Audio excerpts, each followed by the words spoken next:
En el siglo V se desmorona el Imperio Romano de Occidente y el Ager Ceretanus se ve sometido a distintas invasiones germánicas hasta que la zona pasa a depender del poder visigodo.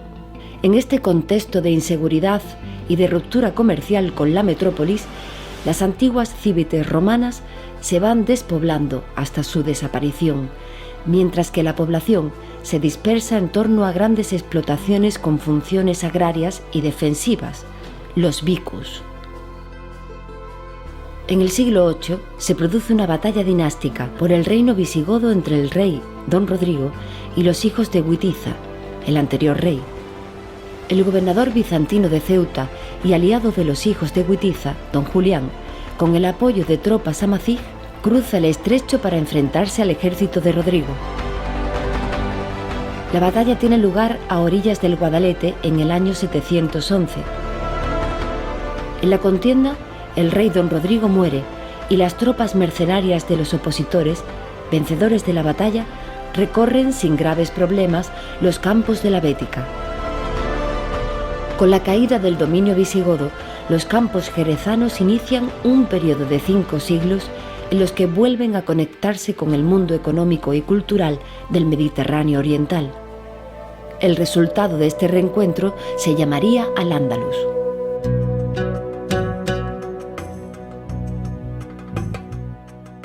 En el año 743 se crea la Cora de Sadunia, en la que se incluye las campiñas jerezanas. El control de esta demarcación queda a cargo del sirio Balí ben Bish, cuyas tropas se dispersan por la comarca dedicándose a la agricultura, el control militar y la recaudación de impuestos para el Emirato de Córdoba. La Cora llega a albergar más de 700 alquerías dispuestas sobre el reparto de tierras de los antiguos latifundios hispano-romanos. Este número nos da una idea de la riqueza agraria y la importancia tributaria de la Cora para el nuevo poder emiral. Mientras la población hispano-romana se concentraría en las grandes ciudades milenarias de la Cora, Gades, Sadunia y Asta, los nuevos pobladores se localizarían principalmente en estas alquerías, donde cohabitarían con trabajadores y campesinos sometidos en las grandes explotaciones de la aristocracia local. Posiblemente una de estas alquerías fue Sharish, origen del actual Jerez. A finales del siglo IX se producen unas revueltas contra el poder cordobés promovida por la aristocracia astense y asidonense. Los hijos de un importante señor de Sharish, Omar ben Ayub, luchan contra los rebeldes de la Cora y logran someter la revuelta. Como consecuencia de ello, el emir Abalá de Córdoba cede el control de la zona a los hijos de Umar, iniciándose así el momento histórico de creciente influencia de Sharish en la comarca, hasta hacerse con la capitalidad en la Cora en el siglo X.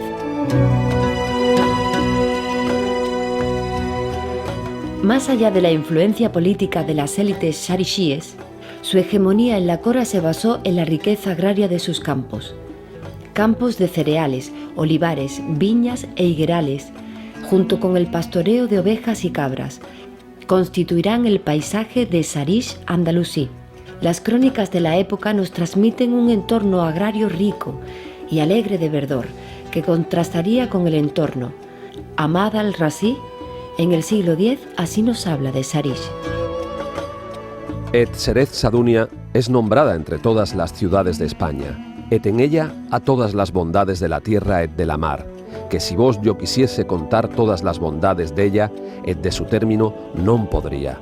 Et las aguas no se danan como otras, et la su fruta dura mucho, et Serez es tan buena que le non puede excusar en lo más de España. Abu el-Fida nos dice: Jerez es una hermosa ciudad por fuera y por dentro que forma parte de la Cora de Siduna, localizada cerca del océano, al sur del río de Sevilla. Está rodeada de viñedos, jardines y un pequeño río. Y según Ibn Said, Sharish es una población cargada de ornato, con parterres floridos, amenas reuniones y partidos belicosos, una de las ciudades de Al-Ándalus más graciosas por fuera y por dentro que yo he visitado y con frecuencia paseado. Cuenta con edificaciones y medios de subsistencia copiosos, con gentes principales y con ricos, y en fin, con grandes comodidades. Con estas referencias podemos reconstruir la imagen de un Sarish capital de la Cora, rodeado por el este por un área de huertas y fincas irrigadas gracias a la abundancia de agua, con un extenso alfoz salteado por numerosas alquerías, marjales y almunias e importantes zocos alimentarios. La relevancia de Jerez en la Cora se refuerza desde principios del siglo X durante el califato. A partir de este momento, Córdoba impone una política de islamización que se concreta en el envío a Sarish de ulema y alfaquíes. Hasta ve a lo largo de este siglo su definitiva desaparición como centro urbano, y Sarish observa un importante crecimiento demográfico que se mantendrá hasta los convulsos años del siglo XII. Durante el califato y los primeros taifas, en Al-Ándalus se produce una auténtica revolución agraria, impulsado por la demanda de alimentos para una población urbana en crecimiento y por las necesidades recaudatorias del poder califal. Se redactan numerosos tratados de agricultura que aunan los conocimientos de la agricultura hispano-romana con los nuevos cultivos y prácticas traídas de Siria. Entre dichos tratados destaca el Kitab al-Filaha del agrópono sevillano Ibn al-Ahwam, en el que se describe un modelo de agricultura que en gran medida correspondería con el desarrollado en el Alfoz Sarishi. Así describía al-Himyari el campo de Sarish de principios del siglo XII. Los cereales crecen bien en este territorio y dan excelentes rendimientos. Sarish es una ciudad mediana, está fortificada, sus alrededores son agradables. Está rodeada de numerosos viñedos, olivares e higueras. También se cultiva el trigo en abundancia. Cereales, viñedos, higueras y olivos, junto con una numerosa cabaña de ovejas y cabras, constituía, según las crónicas, la base de la riqueza agraria de Sarish.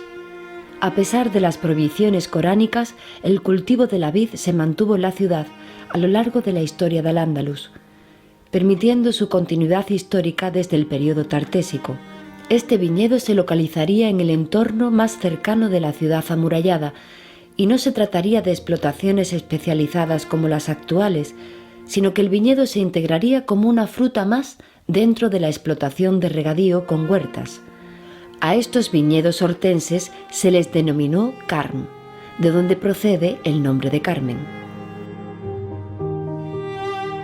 La segunda mitad del siglo XI abriría un periodo de enorme inestabilidad, marcado por la debilidad de los reinos andalusíes, las razias infligidas por la caballería de los reinos del norte y la incorporación de Al-Ándalus al ámbito de influencia de los imperios magrebíes.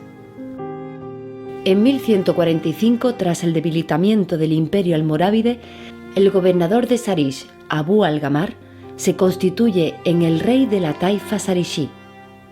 Poco duró este reinado, pues un año después al-Gamar se ofrece en vasallaje al emir almohade Abd al-Mumin, justo en el momento en que éste inicia la invasión de la península ibérica.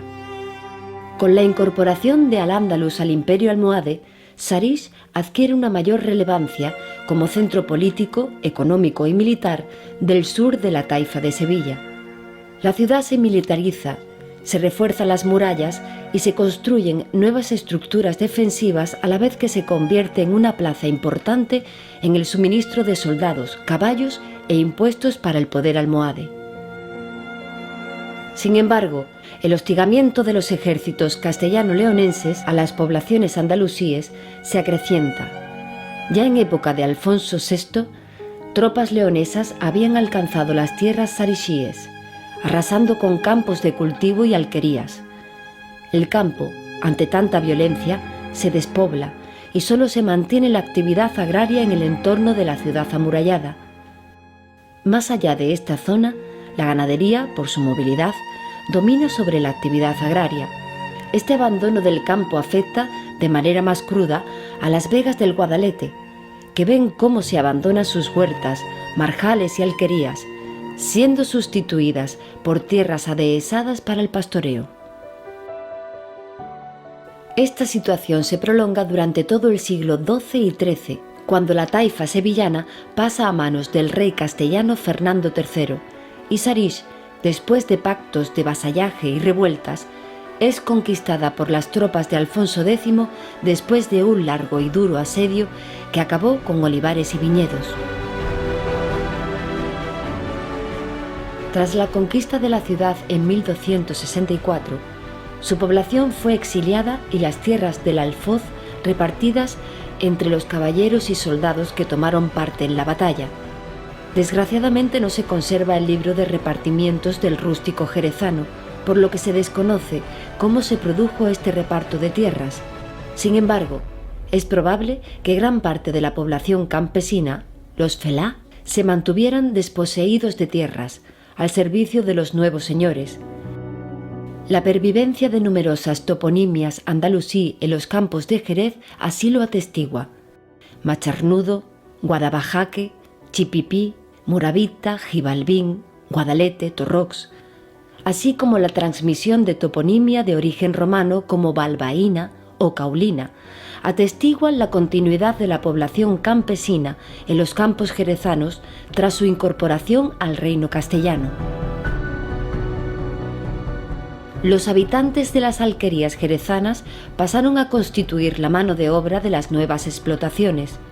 La pervivencia de esta población permitió la transmisión de los saberes en el viñedo, las rutas trashumantes de la ganadería, la cría caballar e incluso de la gastronomía o la religiosidad popular. De la expresión árabe felá mengus, con la que se identificaban a estos campesinos, surgió la palabra castellana flamenco. Así, en las expresiones culturales de aquellos campesinos jerezanos andalusíes, podemos rastrear los orígenes de nuestras señas de identidad.